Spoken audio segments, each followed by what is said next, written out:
যাবত একটা কমপ্লেইন চলে আছে এবং প্রত্যেকবারই আপনারা আমাদেরকে বলেন যে এটা মার্চ মাসে সিদ্ধান্ত হবে না, নভেম্বরে যাবে। আবার নভেম্বরে বলা হয় এটা নভেম্বরে হবে না, মার্চে যাবে।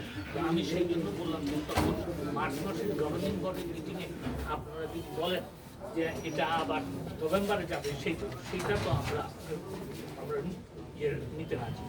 তখন তারা বলেছেন যে না, এটাকে যদি কম্প্রিহেন্সিভ লেবার অ্যাক্ট তাদের সাজেশন সব কিছু মিলিয়ে আমরা যদি একটা করতে পারি, তাহলে সেইটা এই মার্চ মাসে আমাদের কমপ্লেইন্ট নিয়ে আলোচনার ব্যাপারে আপনার সেটা একটা প্রতিবন্ধকতা হবে না, বরং এই যে আমরা এই ডিসকাশন চলছি এইগুলি এটা একটা ইতিবাচক প্রভাব পড়বে। তা আমি বললাম যে সেইখানে যদি হয় তখন আমি বললাম যে দেখেন, এটার ব্যাপারে সিদ্ধান্ত গ্রহণ করবেন নীতি নির্ধারকরা। এবং আরেকটা জিনিস যেটা অত্যন্ত জরুরি, যে মাননীয় প্রধানমন্ত্রী কিন্তু এই মন্ত্রণালয়ের মধ্যে আমাকে আমি যেই কথাই বলি না কেন, বা এই যে আজকের যে আলোচনা, সেটা সম্পূর্ণ আমাকে মাননীয় প্রধানমন্ত্রীকে ব্রিফ করতে হবে এবং তার সিদ্ধান্ত অনুযায়ী আমরা এখানে